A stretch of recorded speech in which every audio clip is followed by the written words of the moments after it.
Recht herzlich willkommen zu einem neuen Video hier bei Berghun. Vor mir seht ihr mein Mountainbike, das ich jetzt zum Bikepacking-Rad umgerüstet habe und natürlich jede Menge Taschen drauf, die fast alle von Tailfin sind. Also genau darum geht es in diesem Video. Ich will euch unseren Langzeiteindruck geben der Taschen von Tailfin, die wir schon seit vielen Jahren verwenden. Die meisten schon sehr lange, ein paar sind auch neu hinzugekommen. Wie die sich alle jetzt bewährt haben auf meiner letzten Tour. Ich war gerade 3 Wochen unterwegs auf Sardinien beim Bikepacking. War eine anspruchsvolle Route bei sehr wechselhaftem Wetter. Einiges passiert, aber in diesem Video geht es um das Bike und die Ausrüstung. Ich werde nicht in jedes Detail reingehen, sondern euch einen groben Überblick geben, wie sich das Setup hier geschlagen hat. Und damit viel Spaß bei diesem Video.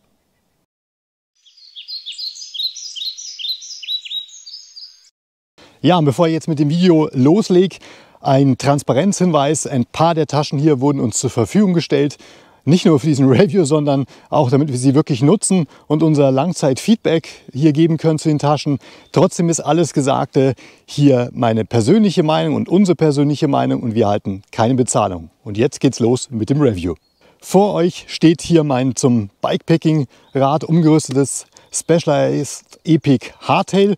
Das ist das neue Modell von 2025. Da sage ich zum Schluss noch ein paar Sätze dazu. Primär geht es jetzt um das Setup und um die Taschen. Es gibt eigentlich schon seit ein paar Jahren einen neuen Trend im Bikepacking, dass man weggekommen ist von diesen reinen Softbags, sprich die man nur mit Riemen irgendwo am Rahmen oder an der Sattelstütze befestigt, hin zu eher stabilisierten Satteltaschen. Und das ist genau das Prinzip, was Tailfin jetzt wirklich perfektioniert hat über die letzten Jahre, kann man schon so sagen. Angefangen hat es mit dem Aeropack X. Das war mal in einer ganz anderen Ausführung ursprünglich erhältlich, wo man seitlich so ziemlich große Taschen befestigen konnte. Später kamen diese sogenannten Mini-Panniers dazu. Was ist jetzt die Besonderheit? Die Besonderheit ist, dass alle Taschen irgendwie eine Stabilisierung interne haben und eben nicht wackeln. Das unterscheidet sie auch sehr stark von den typischen, also wenn wir jetzt mal hinten anfangen, dieser typischen, wie man gesagt hat, Arschrakete oder Softbag, die man hinten hat, also eine Satteltasche, die einfach mit Riemen irgendwie am Sattel befestigt wird. Das wackelt rum. Das Problem habe ich hier nicht. Vorne, jetzt springe ich mal direkt nach vorne, gibt es diese neue Barbag, also eine Handlebar Roll, die auch eine Stabilisierung hat. Ich zeige euch gleich noch ein paar Details. Das führt auch dazu, dass man selbst im Offroad-Einsatz hier kein Wackeln hat. Dazu ist ein spezielles Befestigungssystem gekommen, eigentlich bei allen Taschen, dass man sie sehr schnell vom Rad rauf und runter nehmen kann. Das ist auch ein Unterscheidungsmerkmal von den Tailfin-Taschen, eigentlich von allen Taschen, die sie anbieten, verglichen mit anderen Herstellern, wo man meistens Riemen braucht. Ja, und jetzt würde ich dann sagen, zum Langzeiteindruck. Was hat sich jetzt an diesem Setup hier bewährt und warum habe ich mich überhaupt dafür entschieden? Ihr habt die Taschen schon in verschiedenen Videos immer wieder gesehen, auch in Blogartikeln, und es sind sukzessive immer mehr hinzugekommen und zwar aus gutem Grund. Jetzt fange ich mal in der Mitte vom Bike an. Es gibt diese neue Framebag, die sie auch vor einem halben Jahr, glaube ich, auf den Markt gebracht haben. Die ist jetzt wasserdicht. Die Taschen, die wir vorher verwendet haben, ich hatte eine von Specialized, die fand ich nicht schlecht. Sie war aber von der Verarbeitungsqualität her nicht so gut und die hat leider jetzt den Geist aufgegeben, aber ich habe sie lang genutzt. Deswegen jetzt diese neue Tasche. Die ist ebenfalls wasserdicht. Also das ist eine Besonderheit der Taschen bei Tailfin, dass sie alle wirklich wasserdicht sind. Das kennt man von dem deutschen Hersteller Ortlieb, von denen wir auch einige Taschen verwenden. Und natürlich die haben wir alles selber gekauft. Also nochmal, das ist soll hier kein Werbevideo sein, sondern einfach einmal ein Eindruck, den ich jetzt habe nach diesen Jahren der Nutzung. Das kann man schon wirklich so sagen. Also, die Taschen sind wasserdicht. Sie klappern nicht und das ist auch ein Ding, was ich super finde. Was mich immer genervt hat, ist, wenn ich irgendeine Gepäckträgerlösung zum Beispiel habe oder sonstige, einfach Taschen, die rumwackeln oder rumklappern, wenn man im Gelände fährt. Das ist vielleicht mal kurzfristig okay, auf Dauer ist es unglaublich nervig. Das habe ich hier gar nicht. Dann würde ich sagen, fangen wir mal hinten ganz kurz an. Das Setup, was ich hier habe, ihr seht hier das Aeropack X, das es eben schon seit vielen Jahren gibt und ich habe immer noch die erste Version von, ich glaube 2019 ist die jetzt schon und wir schreiben jetzt das Jahr 2025 und ich habe es zigtausende Kilometer, also wir beide hatten es im Einsatz wechselweise für ich weiß gar nicht wie viele Kilometer, hat sich absolut bewährt. Hinzugekommen sind nach ein paar Jahren diese Seitentaschen, diese Mini-Panniers, die gibt es jetzt in verschiedenen Größen. Das ist jetzt die Version mit 10 Litern, also die mittelgroße Version, die für unseren Einsatz sehr gut gepasst hat. Vorne sind es im Prinzip die gleichen Taschen, bloß das Befestigungssystem sieht ein bisschen anders aus. Vielleicht zum Thema Befestigungssystem. Das ist das sogenannte X-Clamp-Befestigungssystem. Das ist einfach nur ein Hebel, den man betätigt, dann kann man die Tasche runternehmen. Also super schnell, super einfach. Genauso wie das Aeropack, das man sehr leicht demontieren kann. Vorne habe ich im Prinzip bei dieser Barbag das gleiche System. Das ist jetzt die Größe Large, also die größte Tasche. Und was man jetzt noch an Taschen sieht, die jetzt nicht von Tailfin, das sind diese beiden Foot Pouches oder Stem Bags. Die sind von Gramm. Die habe ich auch schon seit ganz vielen Jahren. Ihr kennt es vielleicht von meinem alten Video, wo ich das Bikepacking-Setup mit dem Mountainbike vorgestellt habe. Da waren die auch schon drauf. Die liebe ich absolut, die sind klasse. Was ist jetzt noch besonders an dem Setup? Ihr seht unten nochmal den Flaschenhalter. Auch den kennt ihr schon aus vergangenen Videos. Und dazu sage ich auch noch ein bisschen was. Ja, und damit würde ich sagen, gebe ich jetzt mal noch mal einen kleinen Überblick über die einzelnen Taschen, was sich bewährt hat und wo es vielleicht noch mal Probleme gab. Ja, zuerst noch mal einen Blick auf das Rad ein bisschen mehr im Detail. Also hinten das Aeropack X, die beiden Seitentaschen, diese Mini-Panniers, die kann man leicht runternehmen, das zeige ich gleich. In der Mitte habe ich eine Halbrahmentasche, die ist auch wasserdicht wie alle anderen Produkte. Und was mir besonders gut jetzt hier gefällt, ist, dass ich auch meine großen Trinkflaschen noch in den Rahmen reinkriege. Das ist ja ein Hardtail, wie man sieht. Bei der hinteren Flasche hat es genau gepasst, bei der vorderen nicht ganz. Was ihr hier seht, das ist so ein Adapter. Das bietet Tailfin auch an. Wir haben eigentlich mal einen eigenen Blogartikel dazu veröffentlicht, wie man sich sowas selber bauen kann. Inzwischen gibt es es auch als kommerzielle Lösung. Das ist sogar stufenlos hier in der Länge verstellbar. Und jetzt konnte ich es genau so weit runterschieben. Man sieht es hier. Der Abstand zwischen diesen beiden Flaschen ist minimal und hier oben ist er auch quasi kaum noch vorhanden. Aber es passt exakt rein. Die hat 3,8 Liter und damit nutze ich das Rahmendreieck perfekt aus. Unten drunter angebracht habe ich wieder diesen selbst modifizierten Flaschenhalter, diesen überdimensionalen. Der ist von Topeak, den habe ich hier oben nochmal verstärkt, damit man sauber befestigen kann. Und da kommen wir dann nachher noch zu einem Nachteil, der mir nicht ganz so gut gefällt. Grundsätzlich, dieses Setup funktioniert aber super. Jetzt kann ich quasi hier in der Mitte 3 Liter Wasser transportieren. Dann gehen wir nach vorne. Da sehen wir wieder die Mini-Panniers, auch mit 10 Litern. Die haben bloß eine andere Befestigung. Ihr habt es vielleicht schon mal auf unserem Blogartikel gesehen. Ich nehme mal dann eine Tasche runter. Das ist wieder dieses X-Clamp-Befestigungssystem. Man kann die also ganz leicht demontieren, links und rechts. Da habe ich zum Beispiel hier meinen Schlafsack drin und hier habe ich noch Kleidung drin für den Tag bzw. für den Abend fürs Camp. Ja, dann gehen wir nach oben. Hier haben wir eben die beiden Stem-Bags. Die nutze ich immer für meine Lebensmittel. Hier habe ich zum Beispiel noch ein paar Bananen drin. Hier drüben habe ich auch Obst drin. Dann haben wir die Top Tube Bag. Die gibt es auch in verschiedenen Größen. Das hat jetzt 1,1 Liter, so einen magnetischen Verschluss. Und wenn man jetzt reinschaut, hat man wirklich Platz. Da passt wunderbar entweder das Handy rein oder ein paar Snacks, wofür ich es immer verwendet habe. Dann haben wir vorne natürlich ganz groß zu sehen diese Barbag, das ist die Größe Large. Die kann man auch leicht demontieren, wenn ich mal hier vorne rumgucke. Man sieht also, wie breit die ist. Die passt natürlich perfekt beim Mountainbike. Bei mir ist da drin das Zelt, eine Zeltunterlage und eine große Isomatte sowie meine Regenkleidung. Und jetzt wäre immer noch Platz, um etwas mehr hineinzustopfen. Also da geht wirklich viel rein. Was da ein Vorteil ist, hier vorne hat man so eine Art Meshgewebe, das ist auch so Stretch.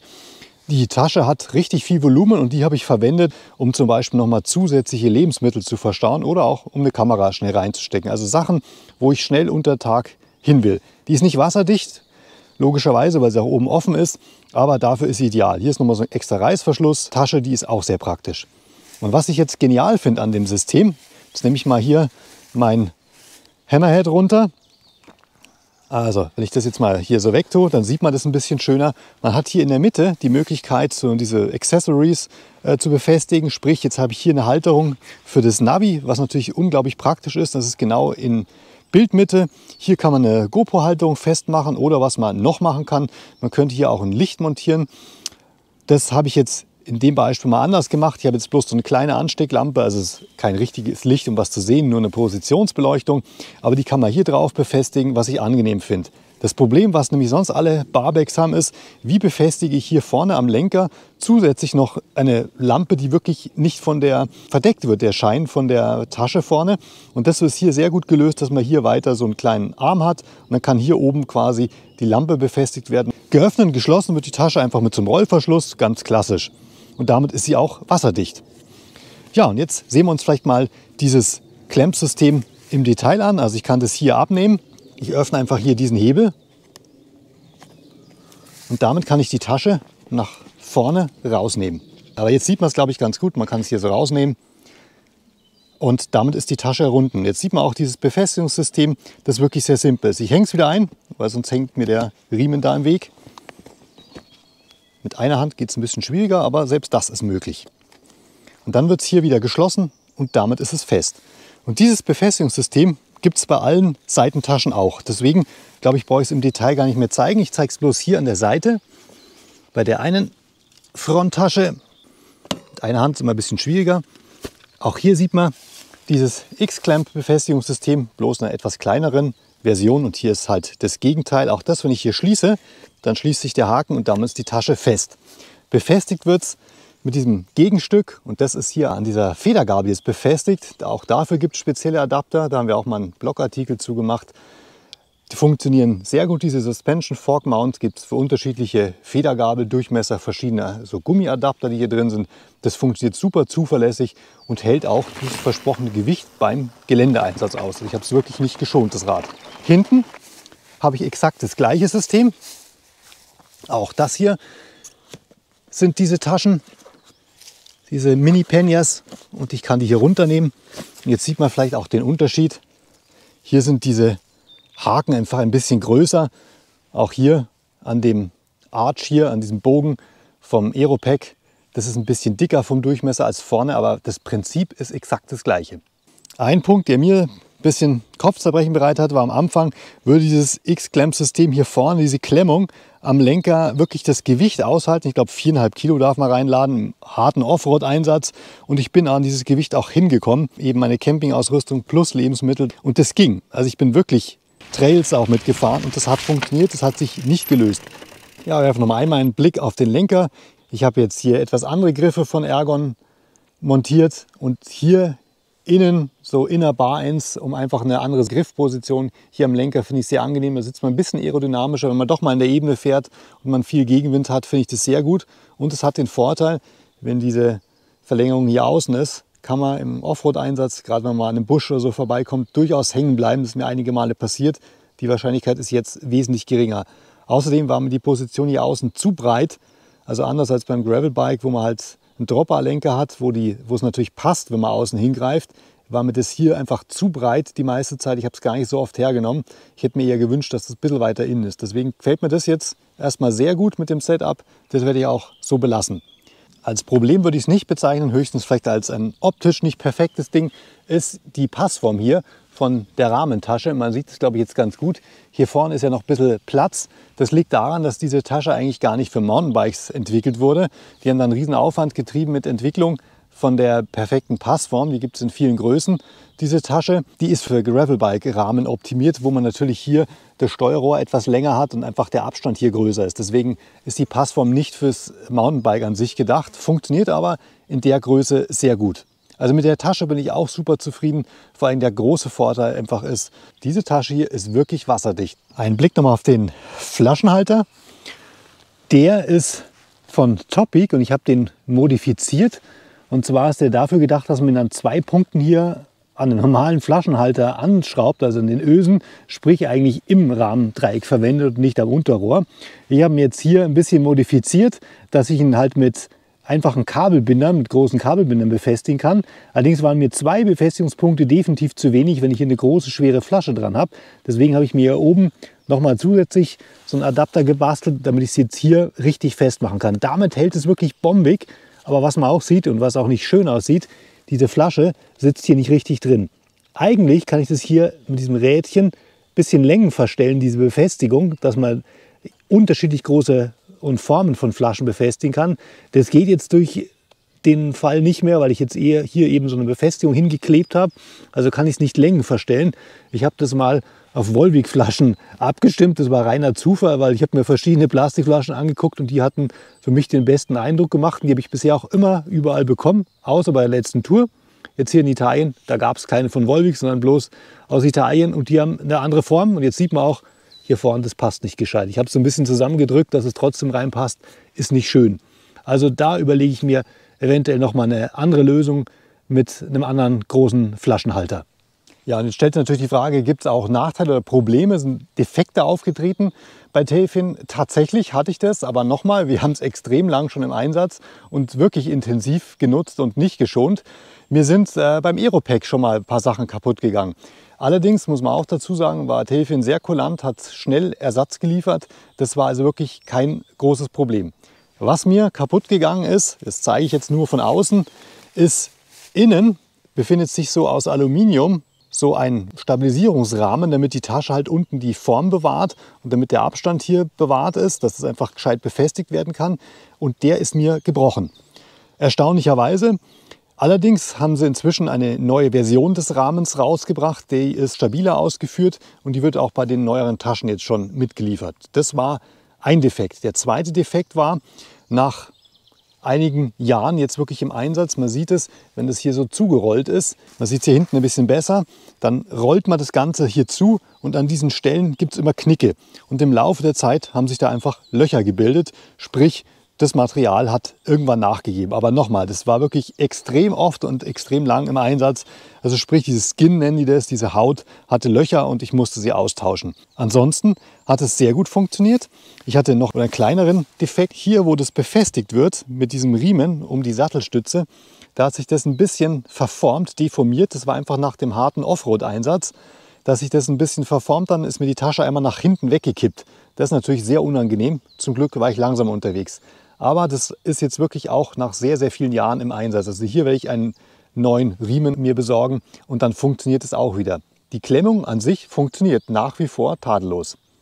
Nächster Punkt ist hier so ein Gummi bei dieser Klemme. Also wenn ich das hier öffne, dann kann ich das Aeropack runternehmen. Ich habe das ja alles schon mal im Video gezeigt, wie das funktioniert damals.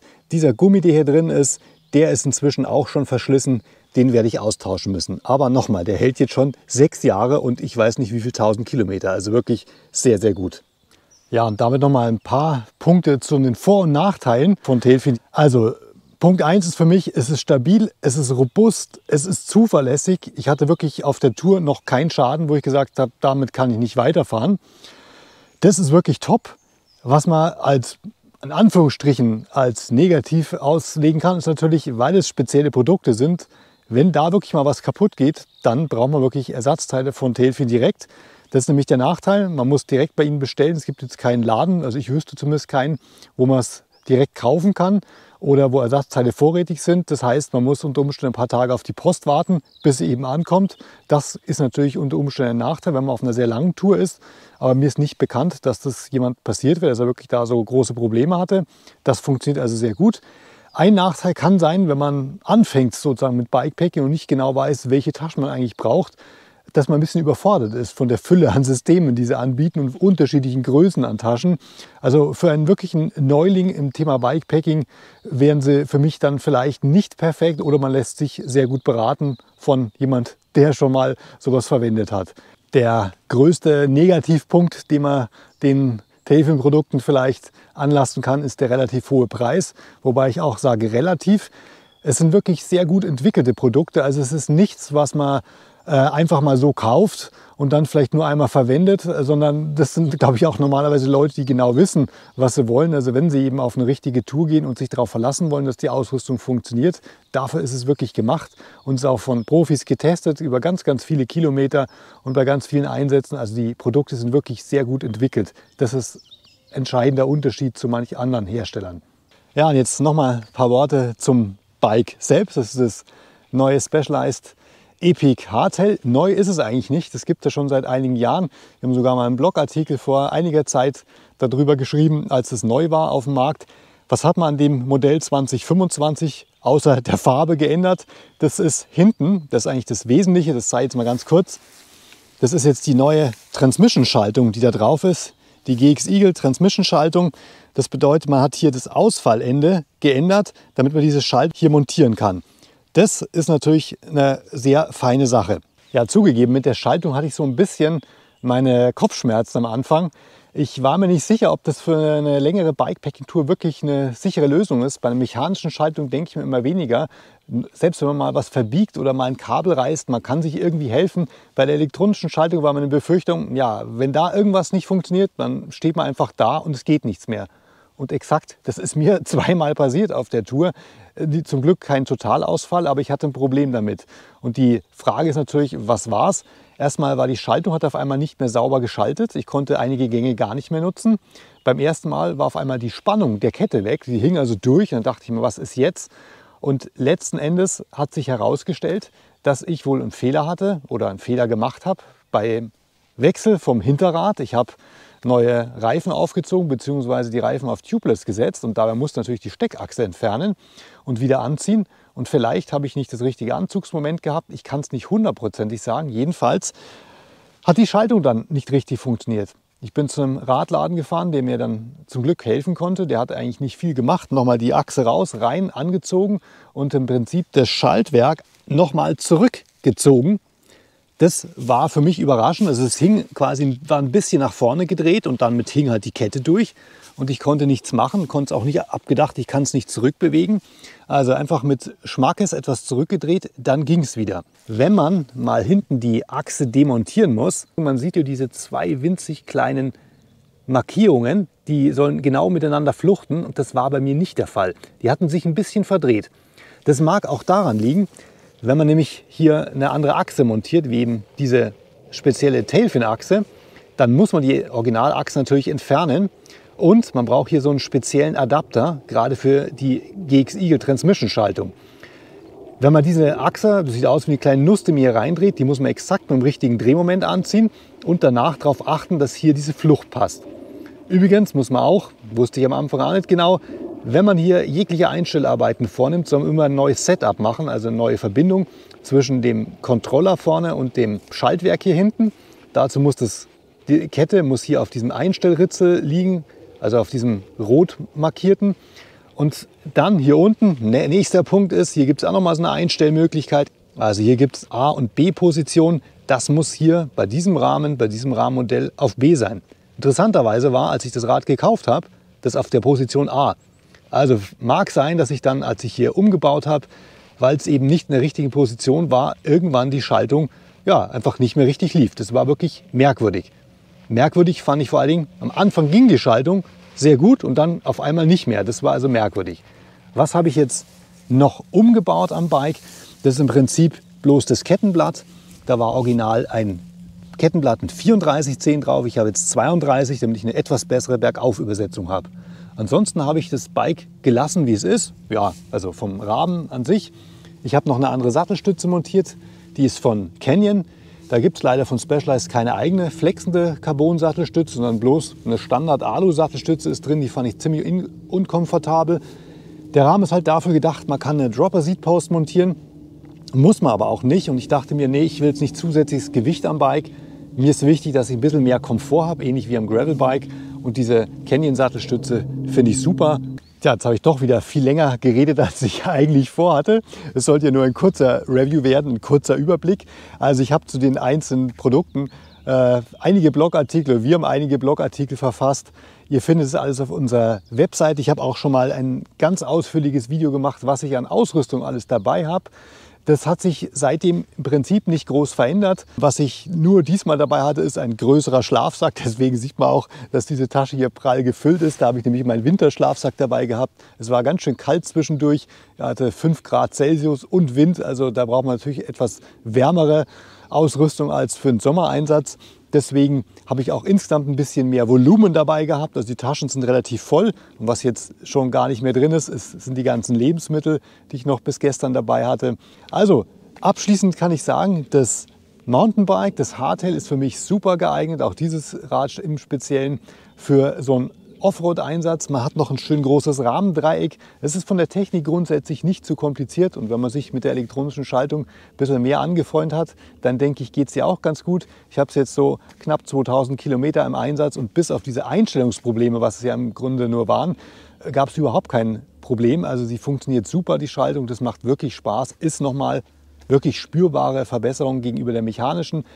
Ob es sein muss, eine elektronische, das Rad kam damit und ehrlich gesagt, mir wäre eine mechanische lieber gewesen. Mechanische Schaltung gab es jetzt halt hier nicht. Wenn ich wirklich in Zukunft hier nochmal Probleme haben sollte mit der elektronischen, dann würde ich mir überlegen, vielleicht eine mechanische, sozusagen ein Downgrade zu machen, wenn man so will. Aber grundsätzlich, die Schaltung ist klasse. Sie macht wirklich Spaß. Sie geht sehr leicht, ohne großen Krafteinsatz. Das ist schon wirklich sehr angenehm. Gerade wenn man müde ist, kalte Finger hat, ist das echt ein Vorteil. Ansonsten würde ich sagen, das soll es jetzt auch gewesen sein. Wie gesagt, zu den Einzelprodukten. Ich habe nicht alle Details vorgestellt, aber sie haben funktioniert. Das war mir eigentlich die Kernbotschaft, die wichtig ist, auch für den harten Einsatz. Und auch das Bike an sich hat sehr gut funktioniert. Da bin ich super zufrieden. Ich hatte keine Probleme. Diesmal bin ich auch tubeless gefahren, also mit Dornen gab es auch keine Probleme. Die Dichtmilch hat sehr gut gehalten die ganze Zeit und ich werde es auch jetzt noch weiterfahren, das Bike. Man sieht auch wenig Verschleiß, bis auf die Bremsbeläge, die irgendwann runter waren, die musste ich tauschen. War nichts auszusetzen am Rad, also das ist schon klasse. Mit dem Setup bin ich zufrieden. Ich habe auch auf Wachs umgestellt, genau wie bei allen meinen anderen Bikes. Das hat auch top funktioniert. Ich hatte einiges an Regen, auch Schlamm und Dreck. Also ich war einige Male froh, dass ich das Rad dann keinen großen Stress hatte, es zu reinigen. Das hat wirklich gut funktioniert. Ja, und damit sage ich herzlichen Dank fürs Zuschauen. Denkt dran, gebt dem Video ein Like, abonniert unseren Kanal und wir sehen uns bestimmt, hoffe ich, im nächsten Video wieder. Das wird noch ein bisschen dauern, wenn es hier um die Tour geht, aber bis dahin gibt es einige News auch auf unserer Webseite. Also schaut rein bei berghuhn.de und ich freue mich auf das nächste Video. Bis dann. Servus.